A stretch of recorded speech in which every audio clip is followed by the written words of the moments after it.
Astaghfirullah.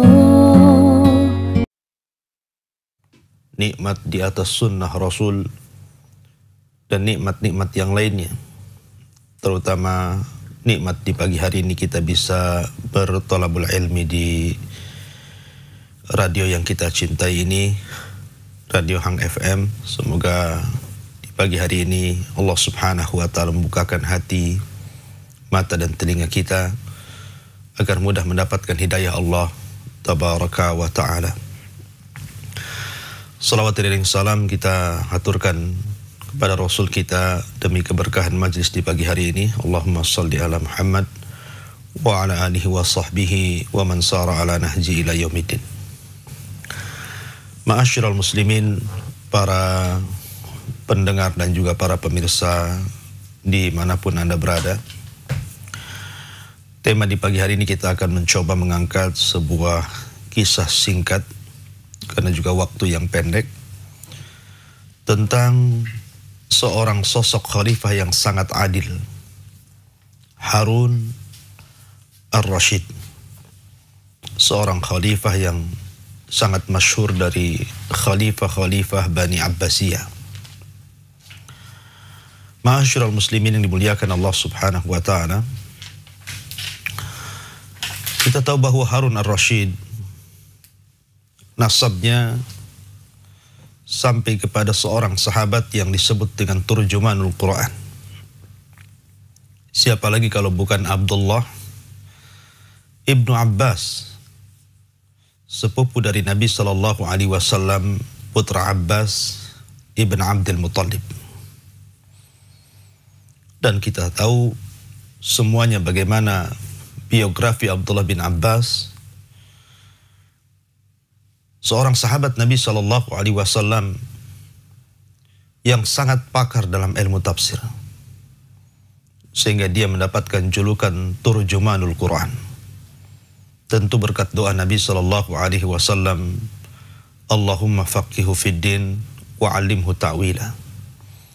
Ya Allah, cerdaskan anak ini dan pakarkan dia dalam ilmu Al-Quran, sehingga ketika dia tumbuh menjadi sahabat yang sangat dewasa, dia menjadi ulama besar dan rujukan para ulama atau para sahabat di zamannya.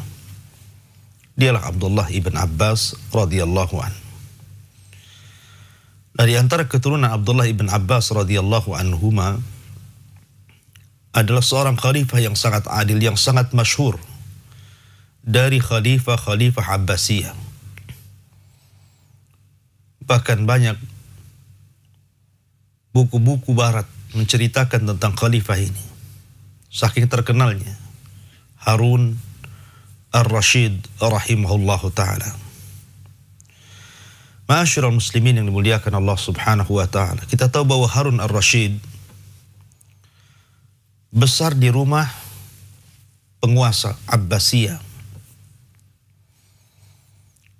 Setelah ayahandanya, khalifah yang sangat adil, Amirul Mukminin Muhammad al-Mahdi ibn Abi Ja'far al-Mansur al-Abbasi al-Hashimi ini meninggal dunia, maka sebagai penggantinya adalah anaknya Harun ar-Rasyid. Dan kita tahu bahwa Harun ar-Rasyid ini seorang khalifah yang sangat luar biasa, sangat mencintai para ulama, sangat zuhud, terkenal ibadahnya, dan begitu seterusnya. Nanti kita akan kisahkan biografi singkat bagaimana ikhtiramnya Harun ar-Rasyid kepada para ulama dan bagaimana ibadahnya serta jihadnya. Ma'asyiral muslimin yang dimuliakan Allah Azza wa Jalla, Harun ar-Rasyid ini bahkan punya istri namanya Zubaidah. Zubaidah adalah istri yang sangat dicintai Harun ar-Rasyid. Bahkan ada satu kisah yang menarik dari Zubaidah ini. Jadi suatu ketika Zubaidah haji dari Baghdad menuju Mekah.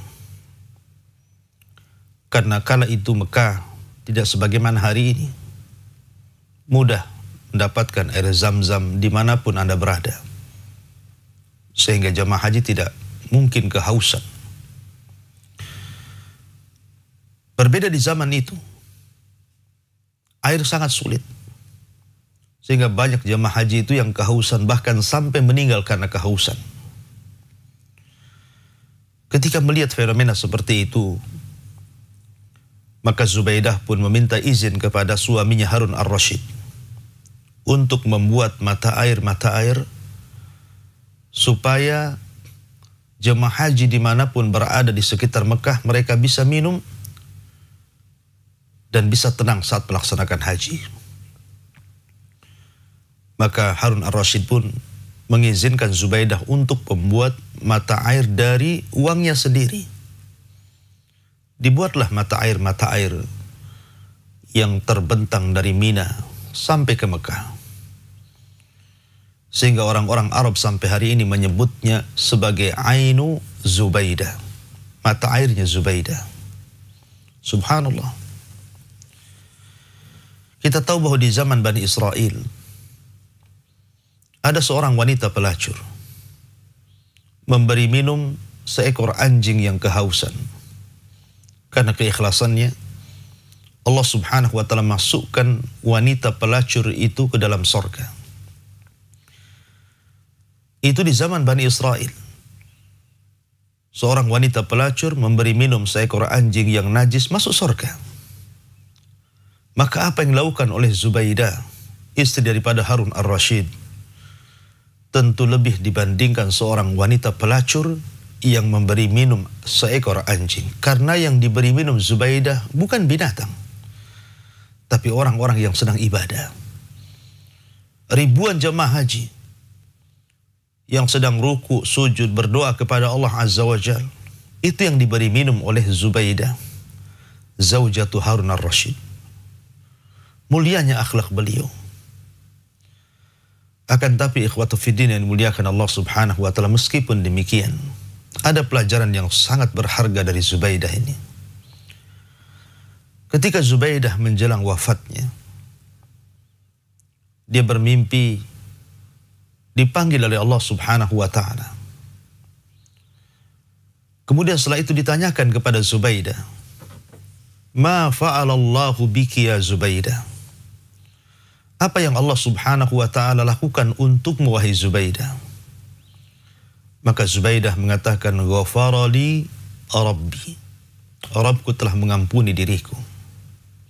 Rabbku telah mengampuni dosa-dosaku. Maka dikatakan kepada Zubaidah, "Abi ainin amiltihi ya Zubaidah?" Apakah Allah Subhanahu wa ta'ala mengampuni dosa-dosamu karena engkau sudah membuat mata-mata air sehingga ribuan jamaah haji bisa minum dari mata airmu? Kata Zubaidah, "Al-ain wa mal-ain." Mata air? Bukan. Apalah artinya mata air itu? Walakin akan tetapi, kata Zubaidah, "Ghafara li Rabbi bi raq'ataini fi jawfil minal laili uhafidhu 'alaiha." Akan tetapi Allah Subhanahu wa ta'ala mengampuni diriku dengan disebabkan 2 rakaat salat yang aku jaga ketika tahajudku tengah malam. Subhanallah.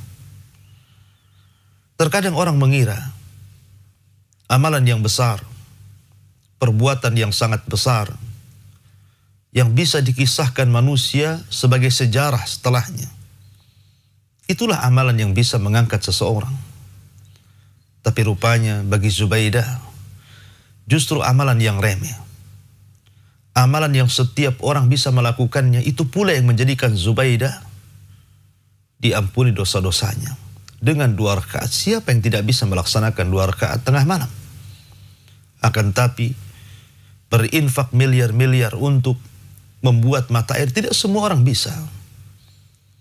Itulah terkadang ada pelajaran besar di sini, la tahkiranna minal ma'rufi syai'ah. Jangan remehkan sekecil apapun kebaikan. Boleh jadi yang kecil itu membukakan pintu dari pintu-pintu sorga buat kita. Ma'asyiral muslimin yang dimuliakan Allah Azza wa Jalla, itulah Zubaidah, istri daripada Harun ar-Rasyid. Ma'asyiral muslimin yang dimuliakan Allah Azza wa Jalla, Harun ar-Rasyid sangat terkenal, sangat memuja dan memuji para ulama. Dan harusnya seperti itu para penguasa, dekat ulama. Karena dua-duanya adalah Amirul Mukminin, penguasa bagi kaum mukminin. Sebagaimana Allah Subhanahu wa taala berfirman, "Atiullaha wa atiur rasul wa ulil amri minkum." Taatilah Allah dan taatilah Rasul. Atiullaha wa atiur rasul. Taatilah Allah dan taatilah Rasul, wa ulil amri minkum, dan para pemimpin di antara kalian. Kata para ulama tafsir, yang dimaksud para pemimpin di sini artinya al-ulama wal umara. Para ulama dan juga para umara. Tentunya para ulama pemimpin dalam agama dan umara pemimpin dalam dunia. Apabila dua manusia ini bersinergi, tentu akan membuat keamanan negeri. Itulah yang dilakukan oleh Khalifah Harun ar-Rasyid rahimahullahu ta'ala. Suatu ketika menghadap kepadanya seorang ulama yang buta namanya Abu Muawiyah ad-Dharir. Ulama yang sangat besar di zaman itu. Namun dia buta. Masuklah ad-Dharir ke dalam istana Harun ar-Rasyid. Maka Harun ar-Rasyid pun sangat memuliakan Abu Muawiyah ini. Sampai-sampai akhirnya dia memerintahkan pengawalnya untuk mengambil satu ember air. Diambilkan satu ember air. Kemudian dicucinya kedua kaki Abu Muawiyah ad-Dharir dengan kedua tangan yang mulia Khalifah Harun ar-Rasyid rahimahullahu ta'ala. Subhanallah. Lihat bagaimana ikhtiram, pemuliaan Khalifah Harun ar-Rasyid kepada ulama. Sementara Abu Muawiyah ad-Dharir tidak tahu siapa yang mencuci kedua kakinya. Sampai-sampai dikatakan, "Ya Aba Muawiyah, tahukah engkau siapa yang mencuci kedua kakimu?" Kata Abu Muawiyah, "Tidak tahu." Maka orang-orang pun mengatakan, yang mencuci kedua kakimu adalah Khalifah Harun ar-Rasyid rahimahullahu ta'ala. Subhanallah. Maka Abu Muawiyah pun mendoakan Harun ar-Rasyid, barakallahu fik, semoga Allah subhanahu wa ta'ala memberkahi dirimu hai Khalifah. Lihat bagaimana ikhtiramnya Harun ar-Rasyid kepada ulama. Luar biasa. Bahkan dikisahkan Khalifah Harun ar-Rasyid ini karena cintanya kepada para ulama, kebiasaan Harun ar-Rasyid itu 1 tahun haji dan tahun berikutnya jihad. Jadi 1 tahun haji dan 1 tahun berjihad. Begitu yang dilakukan selama dia berkuasa selama 23 tahun. Tahun ini haji, tahun depan jihad, tahun berikutnya haji, tahun berikutnya jihad. Subhanallah. Lah Khalifah Harun ar-Rasyid ini apabila haji, maka dia membawa 100 lebih para ulama dari nafkahnya, dari uangnya sendiri. Jadi dia mengambil para muhadditsin, para fuqaha, para ulama, haji bersama dia dan dia yang membiayainya. Indahnya penguasa yang memuliakan para ulama. Bahkan apabila Harun ar-Rasyid berjihad, maka dia serahkan negaranya kepada 300 para ulama lebih untuk memimpin negaranya supaya mendapatkan keamanan. Begitulah bersinerginya seorang hakim, seorang penguasa dengan para ulama. Dan bagaimana penghormatan Harun ar-Rasyid kepada para ulama luar biasa. Bahkan suatu ketika Harun ar-Rasyid meminta Imam Malik, ma'ruf Imam Darul Hijrah, yang mengasas madhab Malikiyah, Imam Malik ibn Anas radhiyallahu anhu. diminta untuk mengajari putra-putranya. Dengan cara Imam Malik datang ke rumahnya dan mengajari putra-putranya. Tapi Imam Malik menasihati dengan nasihat yang sangat menohok kepada khalifah. Persis seperti ucapan Abdullah ibn Abbas radhiyallahu anhuma, kakek buyut daripada Harun ar-Rasyid. Apa kata Imam Malik di hadapan Harun ar-Rasyid? Ya Imam, al-ilmu yu'ta wa la ya'ti. Ilmu itu didatangi, bukan datang sendiri.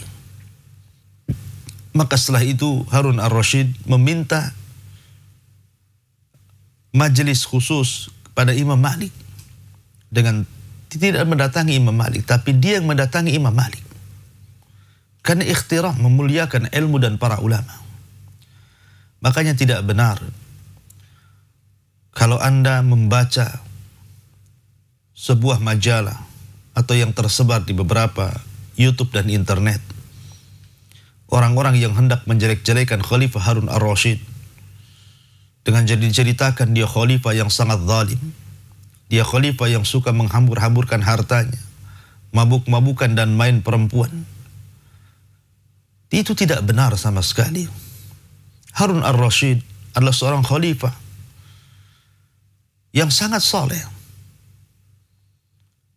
Bahkan khalifah yang selalu memberikan keamanan bagi negaranya, yang selalu memuliakan para ulama, berjihad li'ila'i kalimatillah. Dan begitulah terkadang seorang khalifah yang baik, yang banyak jasanya terhadap Islam dan kaum muslimin, ada saja orang-orang yang hasad, orang-orang yang hendak memburuk-burukannya, seperti yang terjadi kepada Muawiyah bin Abi Sufyan contohnya. Bagaimana orang-orang Syiah Rafidhah berusaha menjelek-jelekan Muawiyah, bahkan berusaha untuk mengkafirkannya, supaya manusia tidak mengira dia orang baik. Maka apa yang terjadi kepada Muawiyah bin Abi Sufyan itu pun dialami oleh Harun ar-Rasyid. Banyak orang yang memburuk-burukan dia, orang-orang yang tidak suka dengan kepemimpinannya. Padahal dia orang saleh, orang yang sangat berjasa dalam Islam. Ma'asyiral muslimin yang dimuliakan Allah Subhanahu wa taala. Ketika Harun ar-Rasyid mendapatkan surat dari Khalifah Amuriyah, dari pemimpin Amuriyah ma'ruf, pemimpin Amuriyah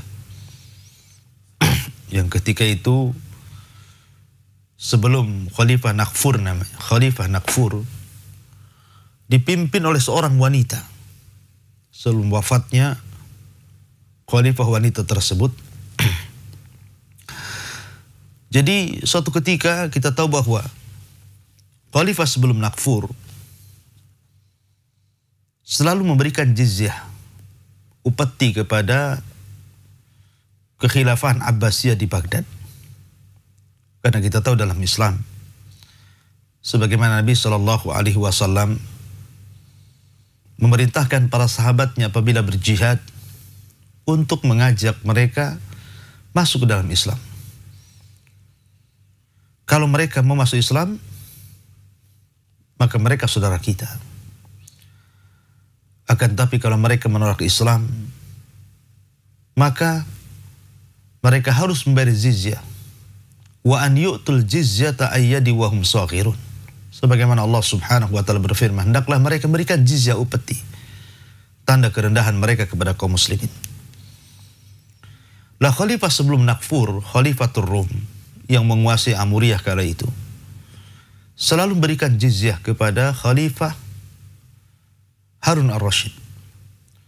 Akan tapi setelah meninggalnya sang khalifah perempuan itu, pemimpin Romawi perempuan itu, kemudian diganti oleh Nakfur, Kalburrum istilah Harun ar-Rasyid, maka dia menolak untuk memberikan jizyah kembali. Bahkan Nakfur kemudian menulis surat kepada Harun ar-Rasyid dengan ejekan dan mengatakan, ya Harun, sesungguhnya khalifah sebelumku dia senantiasa memberikan jizyah, upeti, karena memang dia lemah akalnya. Maklum seorang wanita. Tapi diriku, kata Nakfur, aku tidak akan berikan jizyah itu sedikit pun kepadamu. Bahkan dia mengatakan, kau harus mengembalikan upeti-upeti yang sudah diberikan pemimpin sebelumku 2 kali lipat. Ketika Harun ar-Rasyid rahimahullahu ta'ala membaca surat itu, maka dia pun marah. Marah besar. Dia membalas surat itu kepada Nakfur dengan mengatakan, Bismillahirrahmanirrahim, dari Harun ar-Rasyid kepada Nakfur, kalburruh. Sampai-sampai dijelaskan anjingnya Romawi. Kemudian dia mengatakan, aku tidak akan mengembalikan jizyah upetimu, apalagi 2 kali lipat. Justru aku akan datang kepadamu dan aku akan menghancurkan dirimu. Maka surat balasan itu bukan gertak sambal. Maka Harun ar-Rasyid pun kemudian membawa pasukan besar dari Baghdad menuju Amuriyah. Di gempurnya Amuriyah tersebut, akhirnya Nakfur pun kemudian lari. Dalam pelariannya itulah dia mengirim surat kepada Harun ar-Rasyid dan berjanji untuk memberikan upeti kembali bahkan 2 kali lipat daripada pemimpin sebelumnya. Subhanallah. Akhirnya sang Khalifah Harun ar-Rasyid pun kembali dengan kemenangan. Kemenangan bagi kaum muslimin. Bagaimana keberanian Harun ar-Rasyid dalam menggempur orang-orang kafir dalam jihad. Luar biasa, terkenal. Karena sekali lagi saya katakan, Harun ar-Rasyid dari kebiasaannya haji 1 tahun dan berjihad 1 tahun. Itulah Khalifah Harun ar-Rasyid rahimahullahu ta'ala. Akan tapi setiap khalifah, sebagaimana Bani Umayyah sebelumnya, selalu diuji dari orang-orang sekelilingnya, orang-orang dalamnya, termasuk Harun ar-Rasyid rahimahullahu ta'ala. Dalam kepemimpinannya terkenal ada satu kisah namanya Mihnatul Baramika. Mihnatul Baramika, ujian, cobaan dari keluarga Baramika. Dan keluarga Baramika ini keluarga Persia. Sementara Harun ar-Rasyid ini Arab. Sebenarnya Al-Baramika, keluarga Baramika, sejak zaman Khalid Al-Barmaki. Kita tahu Khalid Al-Barmaki adalah orang kepercayaan khalifah-khalifah sebelum Harun ar-Rasyid. Seperti Abdullah As-Saffah dan setelahnya, termasuk juga Abu Mansur Ja'far Al-Mansur, khalifah yang sangat terkenal dari khalifah Abbasiyah. Lah turunan Khalid Al-Barmaki ini, Yahya ibn Khalid Al-Barmaki, adalah orang yang sangat dekat dengan Khalifah Harun ar-Rasyid. Bahkan anak-anaknya seperti Fadl ibn Yahya dan Ja'far ibn Yahya Al-Barmaki adalah orang kepercayaan Harun ar-Rasyid ketika itu. Bahkan saking cintanya kepada keluarga Yahya Al-Baramika ini, Harun ar-Rasyid sampai seolah-olah menjadikan keluarga seperti saudara, padahal yang satu Persia, yang satu Arab. Saking cintanya kepada keluarga Baramika ini, Harun ar-Rasyid mempercayakan hukum di luar dari negaranya diatur oleh keluarga Baramika. Bahkan dia mengatakan kepada Yahya Al-Baramika, walaupun aku menjadi khalifah, tapi hukum di belakang pintu istana kau yang atur. Bahkan 4 anaknya Yahya Al-Baramika ini dijadikan wazir, dijadikan pemegang hukum di beberapa daerah. Seperti daerah timur diserahkan kepada Fadl ibn Yahya, daerah barat diserahkan kepada Ja'far ibn Yahya, dan begitu seterusnya. Sampai seolah-olah yang menguasai Baghdad dan kaum muslimin kala itu adalah keluarga Baramika. Ya, karena kepercayaan yang mutlak yang diberikan kepada keluarga Baramika oleh Khalifah Harun ar-Rasyid rahimahullahu ta'ala. Baru 1 tahun berjalan dari kekhilafahannya. Karena memang keluarga Baramika ini selalu memperkaya keluarganya, memperkaya dirinya. Sampai-sampai tersebar kabar bahwa anak-anaknya Baramika membuat rumah besar-besar dengan biaya mungkin triliunan di zaman sekarang. Dan mereka selalu hidup israf berlebih-lebihan dalam dunia. Dan itu terbongkar. Sampai akhirnya ketika Ja'far ibn Yahya diajak haji oleh Harun ar-Rasyid, sepanjang jalan dari Baghdad sampai ke Mekah, Harun ar-Rasyid ini bertanya kepada manusia, ini kebunnya siapa? Ini tanahnya siapa? Orang-orang pun mengatakan ini tanahnya Baramika, Baramika, Baramika. Itu selalu disebut. Sehingga akhirnya kemudian ada orang yang menasihati Harun ar-Rasyid bahwa idza tamakkan tamallak. Apabila orang itu sudah banyak hartanya, pasti dia akan menggulingkan kekuasaan. Pasti dia akan memilikinya. Akhirnya kemudian Harun ar-Rasyid pun baru sadar. Dari situlah akhirnya Harun ar-Rasyid memutuskan untuk memiskinkan keluarga Baramika dan mengembalikan hartanya kepada Baitul Mal, karena mereka sudah israf berlebihan, tidak amanah dalam kepemimpinan. Bahkan singkat cerita akhirnya keluarga ini dimasukkan ke dalam penjara dan sebagian meninggal dalam penjara, dan juga keluarganya semua dimiskinkan sampai istri Ja'far ibn Yahya al-Baramika ini sampai menjadi penjual kulit di pasar-pasar. Ma'asyiral muslimin yang dimuliakan Allah Azza wa Jalla. Bahkan anak-anaknya ketika di penjara mengatakan kepada Yahya al-Barmaki ini, mengatakan, wahai bapakku, dulu kita orang kaya. Sekarang kita berada dalam kegelapan penjara. Sebenarnya apa salah kita? Subhanallah, kata-kata yang bijak. Yahya al-Baramika mengatakan kepada anak-anak, ya bunai, boleh jadi ini da'watul al-madlum. Boleh jadi apa yang kita alami ini adalah doa orang-orang yang pernah kita zalimi. Mereka berdoa di tengah malam. Tanpa sadar doa itu Allah subhanahu wa ta'ala kabulkan kepada kita. Sebenarnya keluarga al-Baramika ini keluarga yang sangat baik. Suka bersedekah.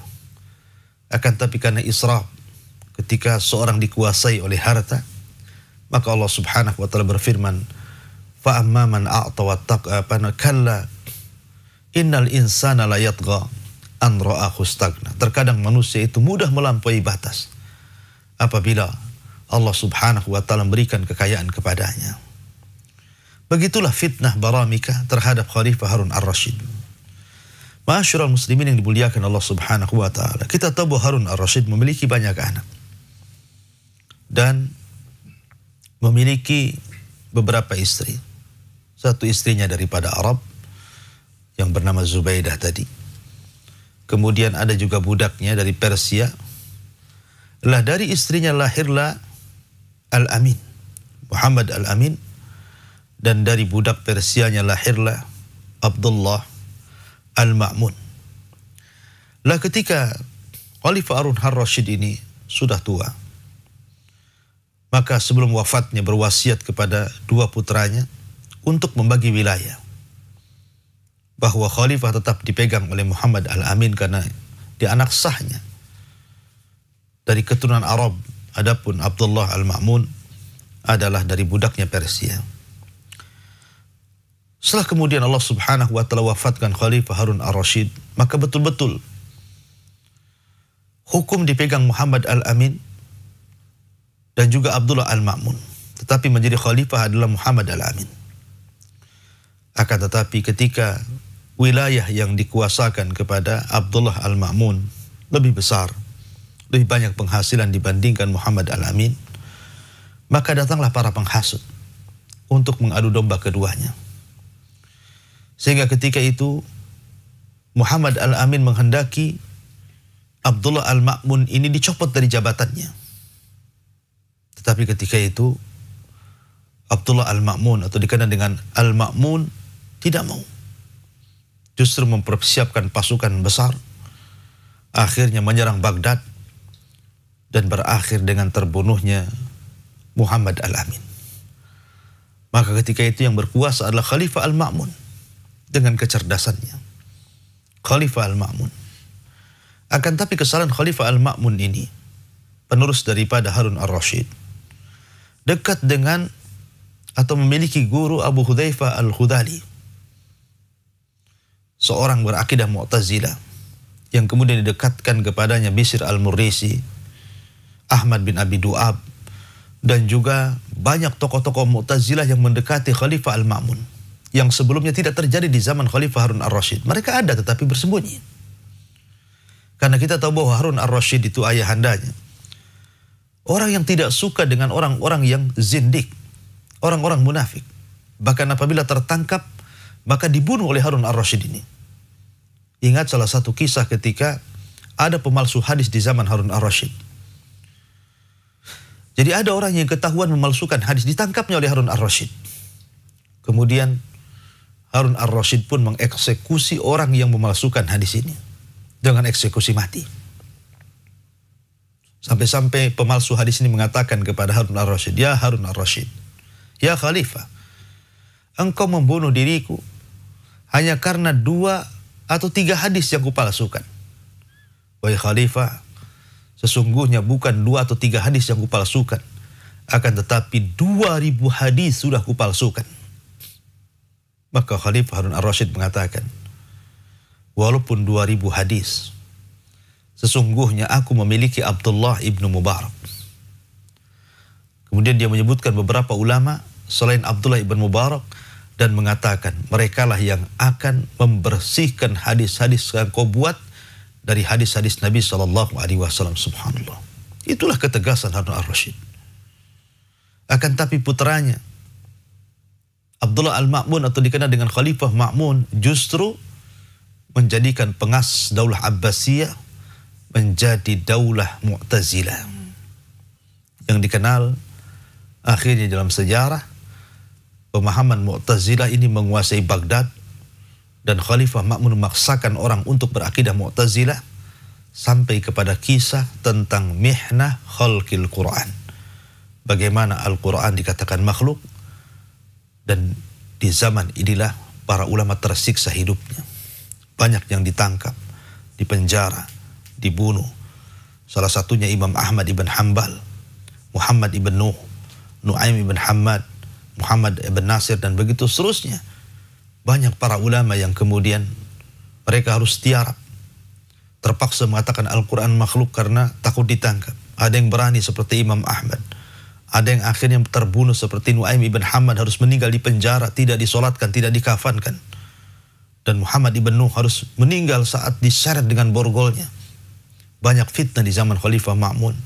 Kemudian Khalifah setelahnya, juga Khalifah Al-Mu'tasim, dan Khalifah setelahnya Al-Wathiq, sampai di zaman Khalifah Al-Mutawakkil, Khalifah Abbasiyah, barulah ahli sunnah kembali menguasai dan Mu'tazilah kembali meredup.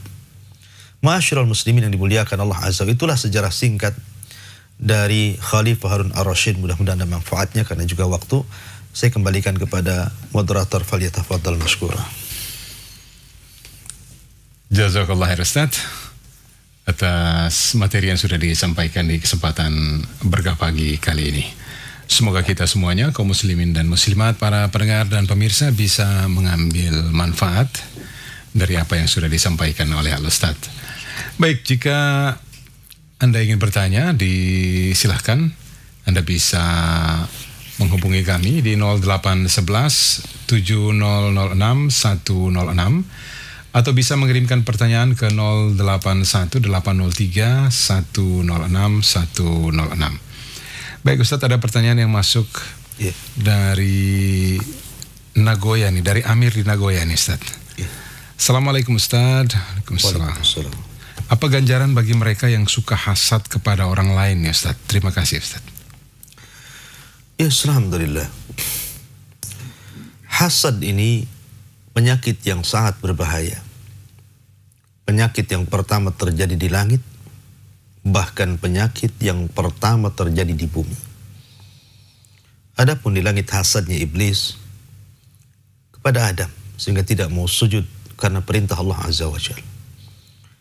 Adapun hasadnya di bumi, hasadnya Qabil kepada Habil sehingga terjadi pembunuhan pertama pada umat manusia. Bahkan setiap para pembunuh dosanya akan dipikul oleh Habil, oleh Qabil tanpa mengurangi dosa mereka sedikit pun. Saking bahayanya hasad, sampai-sampai Allah Subhanahu wa taala turunkan surat Qul a'udzu birabbil falaq min syarri ma khalaq wa min syarri ghasiqin idza waqab wa min syarri nafatsati fil 'uqad wa min syarri hasidin idza hasad. Kita berlindung dan disuruh berlindung kepada Allah Azza wa Jalla dari setiap keburukan orang yang hasad. Sebenarnya setiap kita ini punya hasad. Saya, Anda, atau siapapun ada hasad dalam hati. Akan tapi hasad itu tidak akan bahaya kecuali orang yang memainkannya. Kalau hasad itu dimainkan baru berbahaya. Makanya kenapa salah satu penyakit sihir yang disebut penyakit ain itu ditimbulkan karena hasad. Karena hasad itu penyakit yang luar biasa dan susah untuk dilawan, susah untuk diperangi. Bagaimana Anda akan menghadapi orang yang hasad? Terkadang orang yang hasad itu tidak tahu siapa dia. Tetangga kita yang sebelah kiri, sebelah kanan, belakang, depan hasad, kita tidak tahu. Karena orang hasad itu terkadang kita tahu, terkadang kita tidak tahu. Yang kita tahu mungkinlah kita bisa menghindar. Yang kita tidak tahu bagaimana caranya. Terkadang orang yang hasad ini sangat bahaya. Bisa saja dia menyebar hoax, menyebar dusta, menyebar fitnah, membuli, bahkan mungkin menyewa orang, bahkan datang ke dukun untuk menyihir, bahkan menyembah syaitan untuk menyakiti, dan begitu seterusnya. Makanya orang-orang yang hasad ini bahaya sekali. Sangat bahaya. Bagian daripada sihir. Makanya kita suruh berlindung kepada Allah Subhanahu wa taala dari hasad ini. Bagaimana cara menghadapinya? Pertama kita ta'awud, berlindung kepada Allah Subhanahu wa taala sebagaimana perintah Allah. Qul a'udzu birabbil falaq. Katakan ya Muhammad, aku berlindung kepada Rabb pemilik falak, falak subuh. Kita berlindung kepada Allah Subhanahu wa taala. Yang kedua, lawanlah sesuatu itu dengan lawannya. Lawanlah sesuatu itu dengan lawannya. Kita tahu bahwa tujuan orang yang hasad itu untuk menghilangkan nikmat yang Allah anugerahkan kepada kita.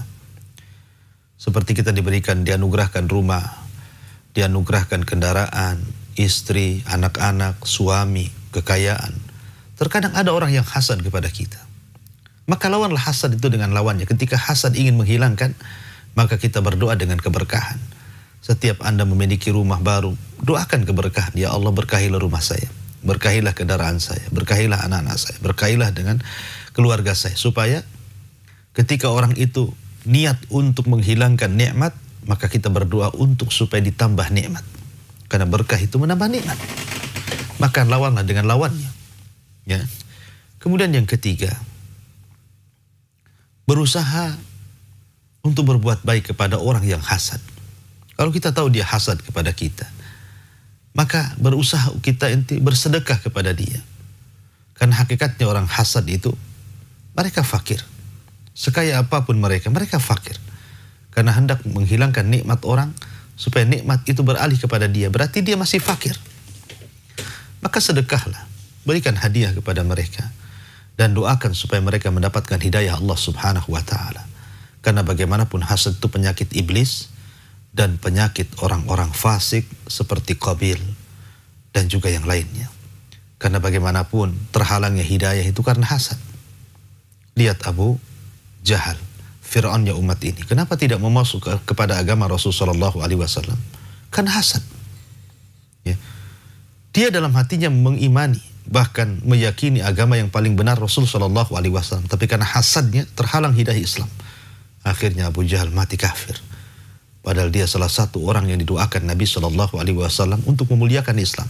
Allahumma izzal Islam bi umaraini. Ya Allah, muliakan Islam dengan dua Umar, maksudnya Umar bin Khattab dan Amr bin Hisham Abu Jahal.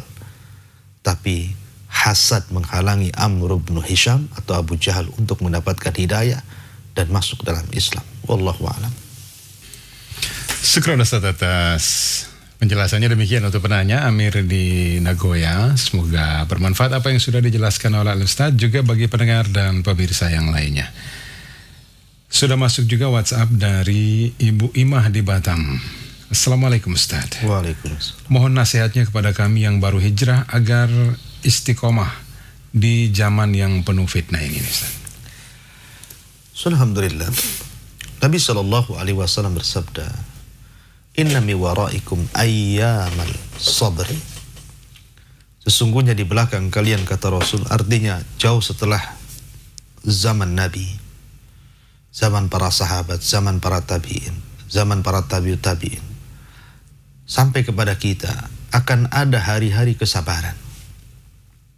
Al-qabid ala sunnah kal-qabid ala al-jamrah. Siapapun yang memegang erat ajaran Rasul, maka dia seolah-olah memegang bara api. Semakin dipegang, makin panas, banyak ujian, dilepas-lepaslah ajaran Nabi SAW. Sehingga wajar kalau Nabi SAW berikan pahala.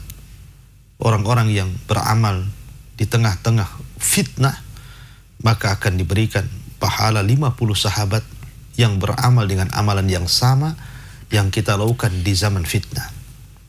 Ya, karena mengamalkan sunnah, ajaran Nabi SAW di zaman fitnah itu amatlah berat. Banyak tantangan, rintangan, cobaan.